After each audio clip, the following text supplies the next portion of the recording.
part, the dolce part, is part of our way of consuming. So we have some of our occasions, especially out of home, that are basically only sweet. Think about breakfast. The salty part of breakfast is tiny in Italy, and this is also the reason why then when we look into the data, for example, we see that there is almost half of the visits out of home are made of only sweet products. Okay, so in the occasion there is only sweet product. Then for sure there is a component of indulgency, of experience, and that has changed over time, you know. So and it has changed in terms of positioning. Now, you know, we have talked even during crisis period. We often talk about affordable luxury. So, and the sweet part in Italy is something that you don't want to renounce, that you can still afford, and gives pleasure to your life. And some of the trends that we have set here, like, you know, cupcakes or this part, which are basically a small way to be somehow still satisfied if you cannot afford it, but maybe you can afford a small little thing that makes your life better in that moment. So that's a great component, I would say, in Italy.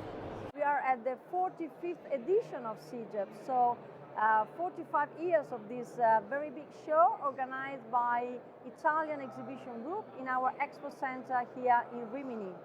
45 years ago, SIGEP started with gelato and pastry, and then year after year, the trade show has grown up together with the bakery sector, pizza included, and coffee sector and chocolate. And so, but certainly gelato is the distinctive element of this trade show.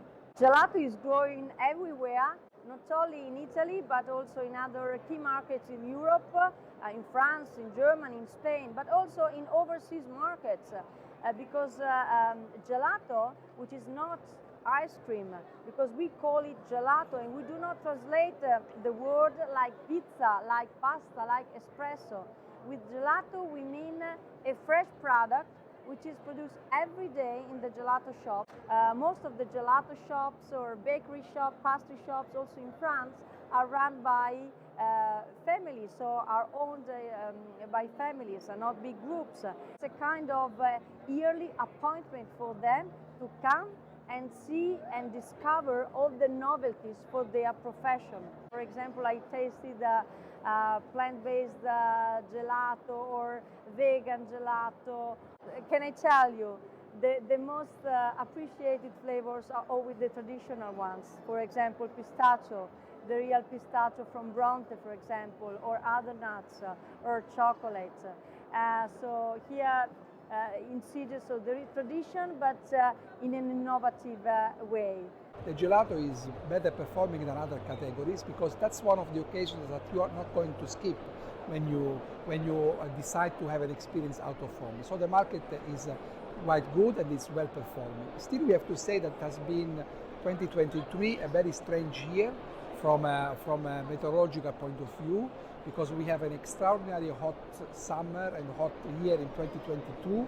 So we have still some seasonality that is impacting, even though the market in terms of product category is performing well, it's growing. Not necessarily in terms of tastes, but in terms of product definitions, like, you know, moving into some areas that they know consumers are sensible at, for example, sustainability or well-being, because I've seen very interesting things about vegan, also with stevia, or about, you know, or something like, you know, ketogenic ice cream, which I found very interesting, which is meaning, you know, looking into what we call being an inclusive offer, meaning trying to satisfy everybody that has several and different needs in the out-of-home market. This is the part I found very interesting in the fair.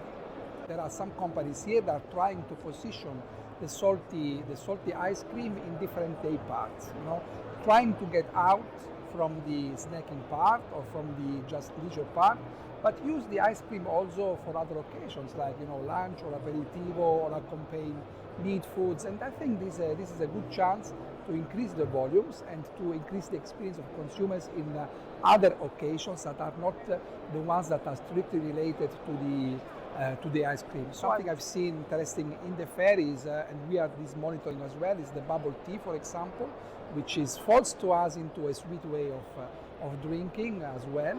And that's, I think, is something that we need to keep into consideration, because I feel this will be growing, especially because it's linked to some of the, I would say, Asian experience out of home, and which is strong pushed by other categories as well. So I've seen something in the fair, and it's still tiny, but it's something that I would still keep in mind and keep an eye what is happening overall in this case.